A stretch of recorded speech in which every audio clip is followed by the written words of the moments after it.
ایک دوا ہے جو عابد حسین جو سرگودے کے ہیں، انہوں نے اچھی خدمت کی ہے ہومیوپیتھی کی. انہوں نے ہومیوپیتھی کی کتابیں لکھی ہیں آسان اردو میں، اور 3-4 ابتدائی کتابیں روزمرہ کے ہومیوپیتھ سیکھنے والوں کے لیے اچھی ہیں.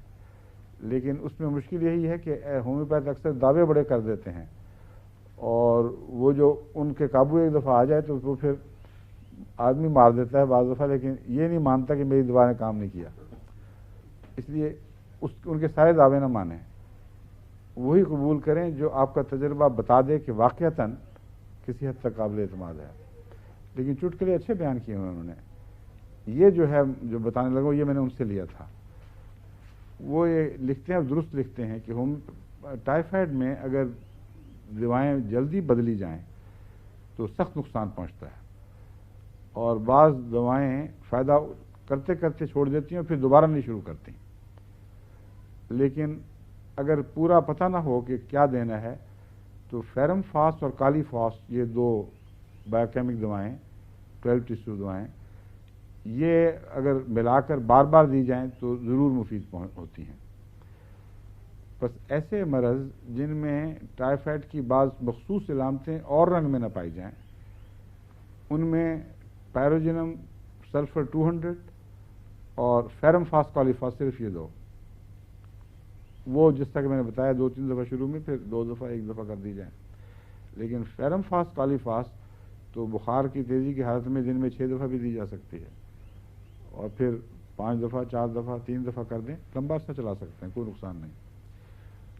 اور اگر ایک اور علامت ظاہر ہو، یعنی خطرناک بدبودار اسہال، اس صورت میں، اور اس میں بڑی تیز انفیکشن اور بہت ہی زیادہ انسان بہکتا ہے، کیونکہ جو انتڑیوں میں گندے مادے پیدا ہوتے ہیں ان کا دماغ پر ایسا اثر پڑتا ہے کہ انسان بہکی بہکی باتیں بھی کرتا ہے جلدی. اس میں میرا تجربہ ہے کہ بیپتیشیا سے بہتر کوئی دوا نہیں. اس میں سلیشیا وغیرہ کوئی کام نہیں آئے گی بالکل. ٹائیفائڈ کے کسی پہلو پہ بھی میں نے سلیشیا کا اثر نہیں دیکھا، مگر اگر کسی کے علم میں ہو تو مجھے لکھے بتائے کس طرح دینی چاہیے.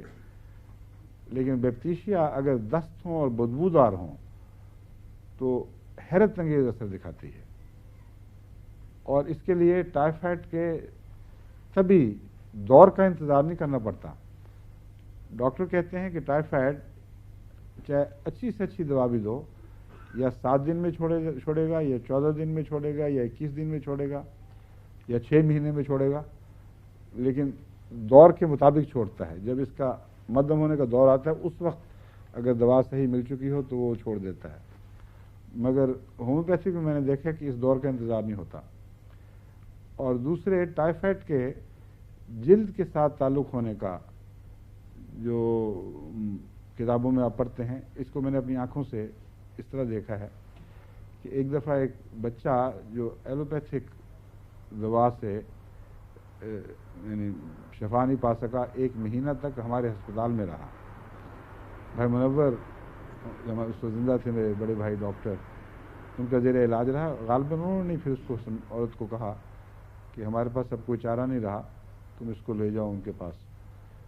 وہ کچھ ہومیوپیتھک مانتے تھے، کچھ حضرت مسلم موعود کے ادب کی وجہ سے بھی، اور کچھ نسخے لے کر ان کو کبھی کبھی استعمال بھی کیا کرتے تھے. وہ لڑکی لے کے آئی بچہ، اور اس کا یہ حال تھا کہ بالکل ہڈیوں کا ڈھانچہ تھا، جیسے جس میں کوئی طاقت کوئی دفاع نہیں رہا.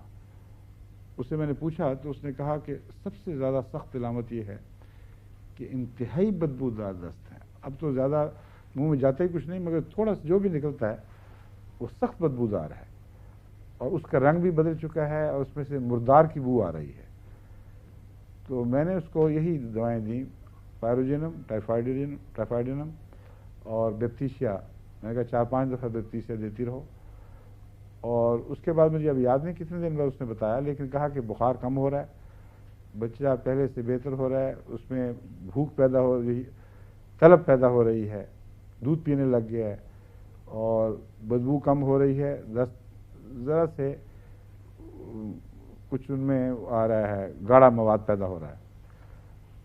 اور 2 ہفتے کے اندر اندر وہ بچے کو لے کے آئی، وہ سارا جسم اس کا جلد ابلی ہوئی تھی، وہ تمام وہ جو دانے نکلا کرتے ہیں ٹائیفائڈ کے، ان سے لگتا تھا کہ ہر حصہ جسم کا بھر گیا ہے. وہ سخت گھبرا گئی کہ پتہ نہیں کیا ہو گیا. میں نے کہا شکر کرو اللہ کا، اب اس اللہ کے فضل سے اس کو نہیں ہوگا. چنانچہ اس نے پھر دوبارہ جا کے بھائی منور کو بھی دکھایا، وہ بھی بہت حیران ہوئے اور انہوں نے تسلی دلائی کہ کوئی بات نہیں، یہ اچھی علامت ہے. اور پھر اس بچے کو کبھی اس بیماری نے حملہ کیا، کوئی بد اثر بھی اس کا پیچھے نہیں چھوڑا. تو ٹائیفائڈ میں یہ یاد رکھیں